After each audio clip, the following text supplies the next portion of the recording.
Hello everyone, welcome back to Bankers Nest. I am Garima. So बहुत दिनों बाद मैं वीडियो बना रही हूँ अपने चैनल के लिए, since I was preoccupied with something else. So I am glad आप सबसे फिर से मिलना हुआ। सो देखिए, कुछ बच्चे ऐसे होते हैं फ्रेंड्स जिनका जो अपकमिंग बैंक एग्ज़ाम्स होंगे वो वेरी फर्स्ट अटैम्प्ट होगा, क्योंकि उन्होंने कोई भी एंट्रेंस एग्ज़ाम आफ्टर ग्रेजुएशन नहीं दिया होगा, या bank exams specially first attempt होगा जिनका। कुछ फ्रेश ग्रेजुएट्स होंगे, कुछ जॉब में भी होंगे जो उनका ये फर्स्ट टाइम होगा। सो ये वीडियो उनके लिए ही है। स्पेशली आपको क्या करना चाहिए, क्या नहीं करना चाहिए, what should be done, what shouldn't be done, it's all about this.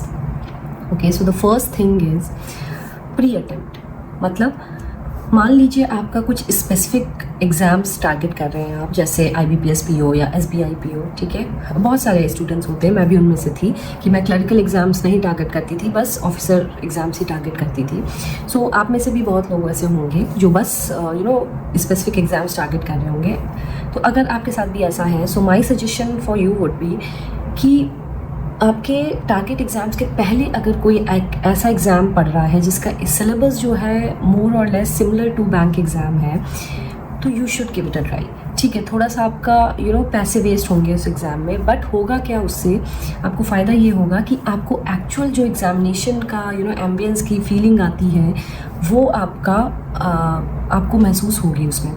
देखो, घर बैठ के मॉक टेस्ट देना एंड एक एक्चुअल एग्ज़ामिनेशन हॉल में एग्ज़ाम देना, there is lots of difference. ठीक है, अगर आपका नर्वसनेस लेवल अभी 5 पे होता है घर पे जब आप मॉक्स देते हो टाइमर के साथ, तो आप जब एग्जामिनेशन लेवल पे जाओगे, एग्जामिनेशन हॉल में जाओगे, वहाँ पे जो आपका नर्वसनेस लेवल होगा वो 10 टाइम्स होगा उससे, क्योंकि आप पे प्रेशर रहता है कि this the only chance you are getting and you have to qualify the exam, है ना। सो इसीलिए मैं कह रही हूँ, अगर मेन एग्ज़ाम से हट के अगर उसके पहले कोई एग्ज़ाम हो रहा है, एंट्रेंस एग्ज़ाम, आप ज़रूर उसको अटैम्प्ट करें। कोई एक एग्ज़ाम कर लो, जैसे मान लो RRB का एग्ज़ाम निकला हुआ है, उसको अटैम्प्ट कर लो, क्योंकि सिलेबस मोर और लेस सेम होता है। और उससे क्या होगा कि थोड़ी आपकी नर्वसनेस हैंडल करने की आदत बढ़ेगी और उतना ज़्यादा नर्वस नहीं होंगे जब आपके मेन एग्ज़ाम आप जो देने वाले हैं वो आप देंगे। ठीक है, the first point was that. The second point is take one step at a time.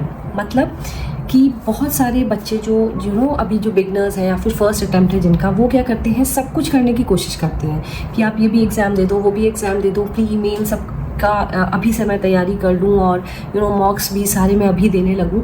तो ये गलती आपको नहीं करना है, क्योंकि आपने अभी जस्ट बिगिन किया है, या कह लीजिए पहली बार है, अभी आपको उतना प्रेशर हैंडल करने की आदत नहीं है। ठीक है, तो आप क्या करो, one step at a time लो। मतलब अगर आपका कोई प्रीलिम एग्ज़ाम है, उसके 1 मंथ पहले आप मेंस की तैयारी अभी होल्ड कर लो।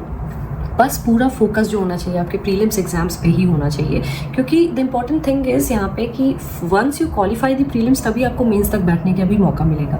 देखो, जो बहुत पहले से तैयारी कर रहे हैं उनको हैंडल करने की आदत है, बट क्योंकि आपका फर्स्ट टाइम है, आप पहले प्रीलिम्स पे फोकस करो। प्रीलिम्स हो जाने के बाद आप मेंस पे फोकस करना शुरू करो। ठीक है, सो ऑफकोर्स मेंस और प्रीलिम्स की एक साथ ही तैयारी करनी है, बट एग्जामिनेशन के 1 महीने पहले बस उसी पे फोकस कीजिए जिसका एग्जाम है। ठीक है, so in this way take one step at a time. The third suggestion would be no mocks last day.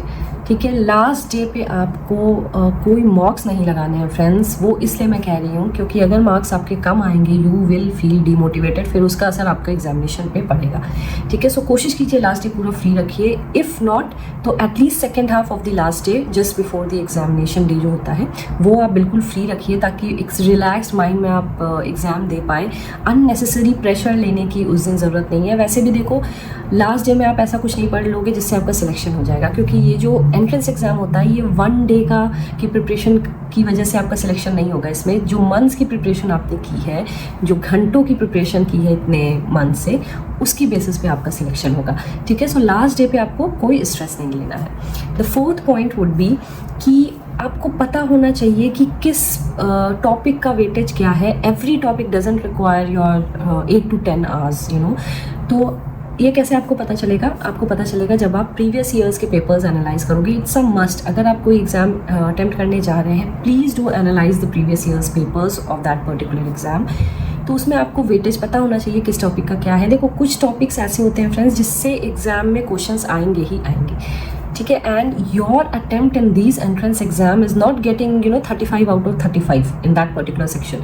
आपको बस इतने मार्क्स लाने कि आपका कट ऑफ क्लियर हो जाए।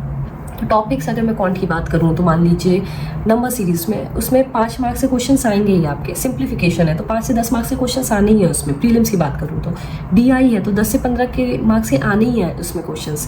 तो ऐसे टॉपिक्स आप पहले प्रिपेयर करो जिसमें ज़्यादा मार्क्स आप स्कोर करके क्वालिफाई कर सको अपने प्रीलिम्स, ठीक है। ना कि टॉपिक्स जैसे एलिगेशंस हैं या टाइम एंड वर्क है, इसको आप थोड़ा कम भी टाइम डिवोट करोगे तो भी आपका सिलेक्शन हो सकता है ना। सो कहने का मतलब वही है कि हर एक टॉपिक पे 10-12 घंटे नहीं लगाने हैं। आप वेटेज देखिए किस टॉपिक का क्या है और उस हिसाब से आप फिर नंबर ऑफ आवर्स डेडिकेट करो उस topic. Now what if you get nervous in the exam? तो ऑब्वियस है सब लोग नर्वस होते ही हैं, बट एक पॉइंट ऐसा आता है इन एग्जामिनेशन हॉल फ्रेंड्स, जब आप किसी क्वेश्चंस को करते करते अटक जाते हैं और फिर आपका दिमाग फ्रीज हो जाता है, आप आगे ही नहीं बढ़ पाते हो। उस केस पे आप क्या करो? सिंपली कुछ नहीं करना है, close your eyes, take a deep breath, 5-10 second का ब्रेक ले लो उस टाइम आइज क्लोज करके, एंड उस क्वेश्चन को देखो ही मत, नेक्स्ट क्वेश्चन पे स्किप कर लो, ठीक है। क्योंकि उस क्वेश्चन को आप अटेम्प्ट करोगे भी तो अभी आपका माइंड वहाँ पे काम नहीं करेगा, रादर आपके जो नेक्स्ट सेक्शंस हैं या फिर नेक्स्ट क्वेश्चंस हैं वहाँ पे आपका टाइम वेस्ट हो जाएगा। तो बेटर है जो क्वेश्चन पे आप स्टक हो गए, टाइम रहा तो फिर से आप आके देख सकते हैं, otherwise just keep attempting the other questions, ठीक है। नर्वस होने पे यही करना है। And the last point and the very very important point would be stay calm and please be confident in the examination hall.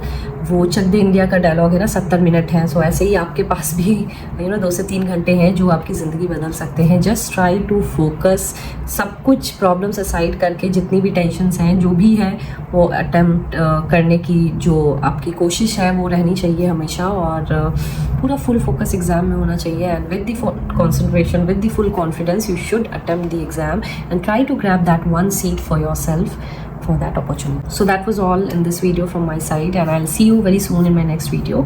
Till then, all the very best for your exams and keep the preparation well. मिलती हूँ जल्दी. Take care. Bye.